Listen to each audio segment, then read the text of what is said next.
Hello there folks, so today we're doing the first of this week's two pure maths lessons, which is looking at the modulus function, which is actually very simple once you got your head around it, but people do struggle at times. And the key thing to remember is it's all about, if you're just thinking about a straight line and what a graph of a straight line is going to do, if it hits the x-axis it cannot go below it, because what we're concerned is the y value is always what you get out of a function. So what we're saying is a function can only give us a positive value, and or even further, when it would have given us, we're only interested in the size of the value that a function is giving us. So if it's giving us a negative value, we're going to call that positive. Now that may have confused you, but watch this and I'll talk through it. We're going to do two questions today, one from the mixed exercise on page 53 of Pure Book 2, and the other one is going to be question 7 from the Mass Genie function stuff that I uploaded and sent over to you guys last time, just question 7.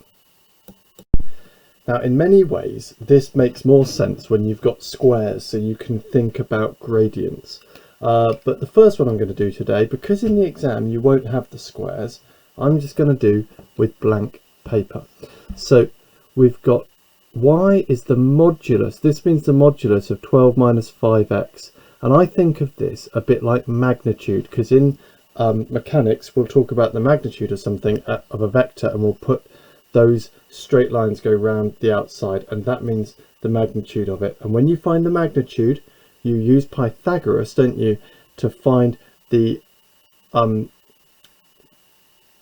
distance from the hypotenuse from when you do a thing. And when you get that, you're only interested in the positive square root. So this is, anything can come out of here, but if it's negative we just flip it to positive.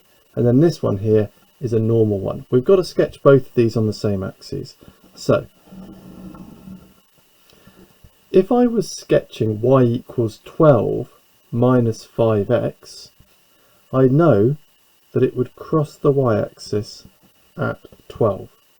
And then for every 1 that it goes along, it's going to go down 5. For every 1 that it goes along, down 5. So that would get it down to 7. That would get it down to 7 take 5 is 2. And then if it was to go down another one, or across another one, it would go down another 5, and that would get it down to negative 3. But I just said we can't do that, can we? So if we go 1, 0, about there, what that's going to mean when we do our sketch, if I can find a ruler, well here's a straight edge, that'll do, is I'm going to have my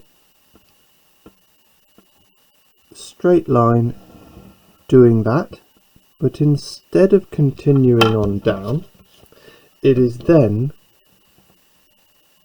going to reflect in the x-axis and keep on going there.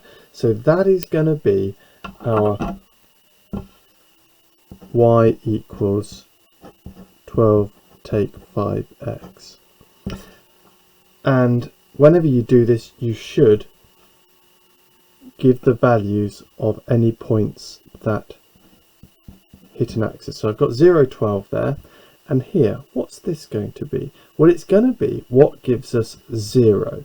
We can forget about the modulus bit for now, just say 12 take 5x equal to 0. Add 5x to both sides, divide by 5, and 12 over 5 is going to be x, or 2 and 2/5. So I know that that value there is going to be 12 over 5, 0, or 2 and 2/5.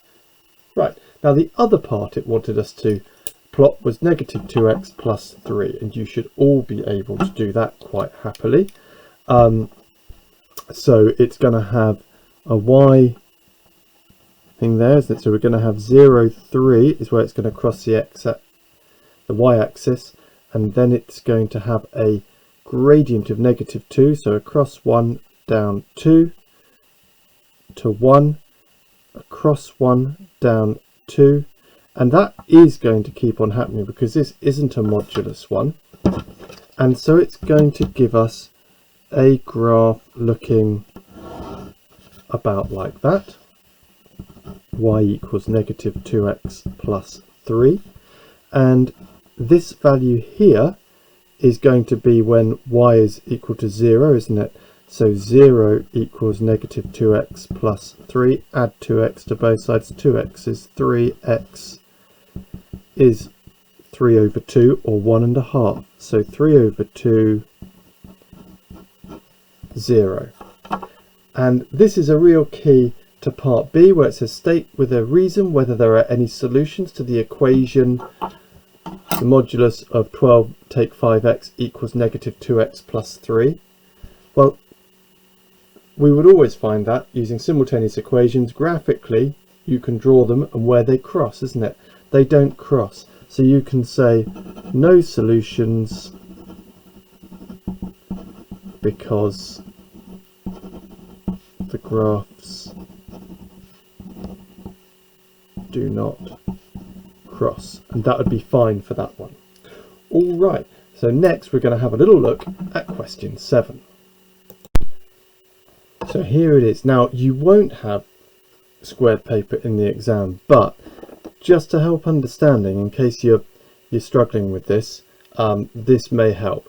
If not, I mean, we'll pause the video anyway and see what you can do first of all. So we're trying to sketch the graph y equals 2x take 3.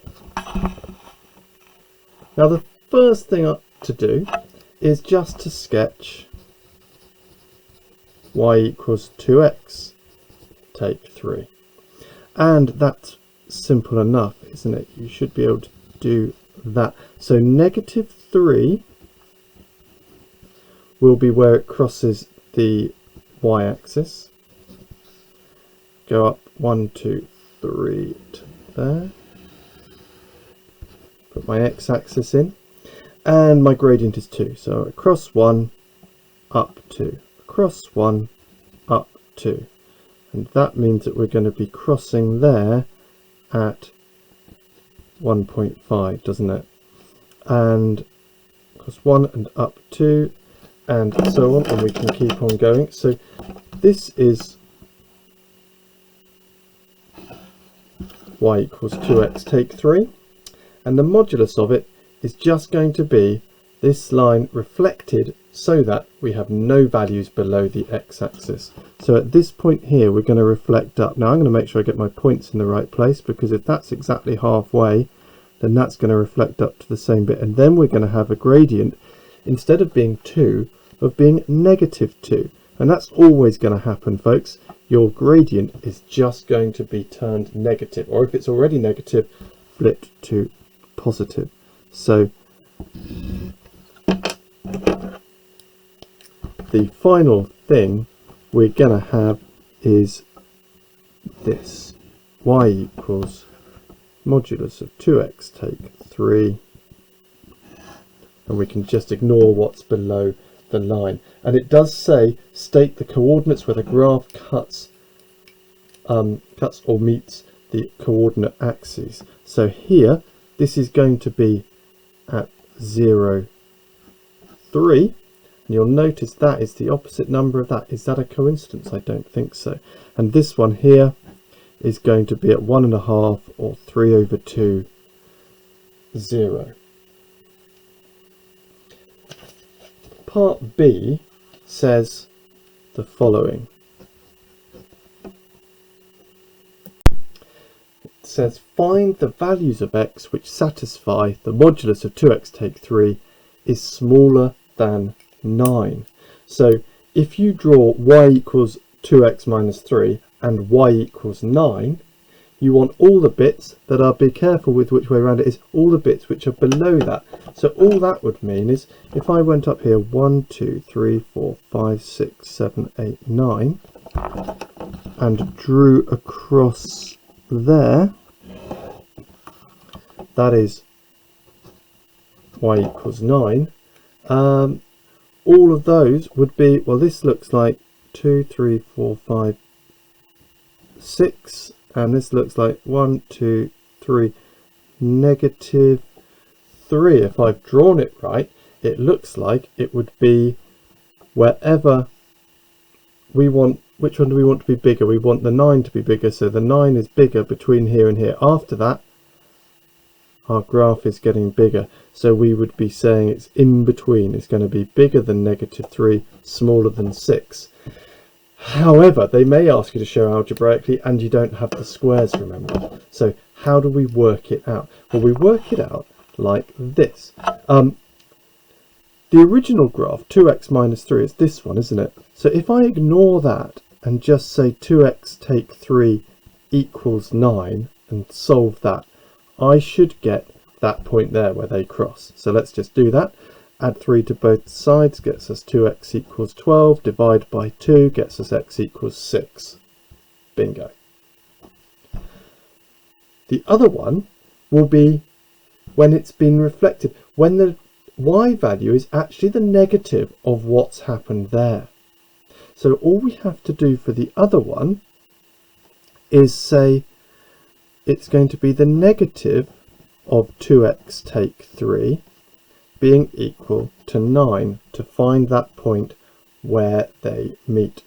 So taking negative 2x, but remember there's a hidden 1 there, isn't there? Minus 1 times 2x is negative 2x.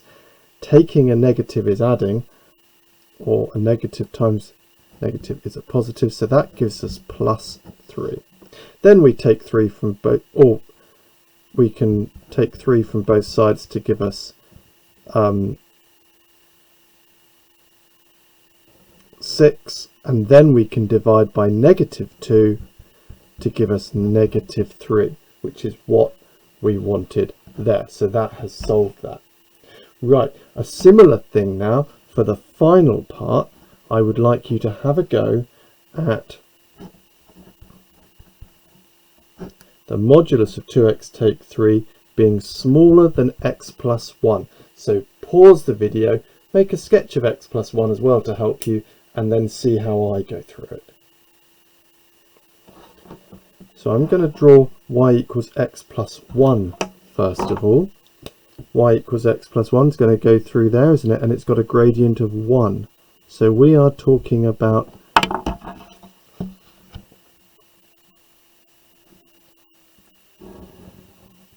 that. And we want this to be smaller again than that. So we are, once more, because after this point here, they're getting bigger and they're getting bigger. We're just looking for the part in between those two. So we start off in order to do this branch of it by doing 2x take 3 equals x plus 1. Take x from both sides gives me x, adding 3 to both sides equals 4. So that's saying that that crossing point there must have been happening at 4. And then we do the negative of that. I'll do that over here. Negative 2x take 3 equals x plus 1 gives us minus 2x plus 3 equals x plus 1. I'm going to add 2x to both sides to get me 3x. I'm going to take 1 from both sides to give me 2, and then I'm going to divide by 3 gives me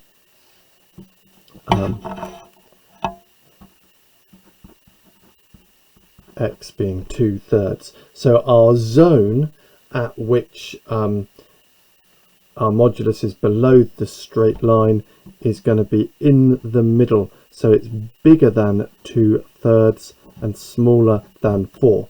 But do be careful, because sometimes they ask for the bit to this side. In that case, you have to split it into 2 and say x is smaller than this one, or x is bigger than that. I hope that helps. Please do continue to upload the evidence that you're doing this. It'll just help make sure that you are.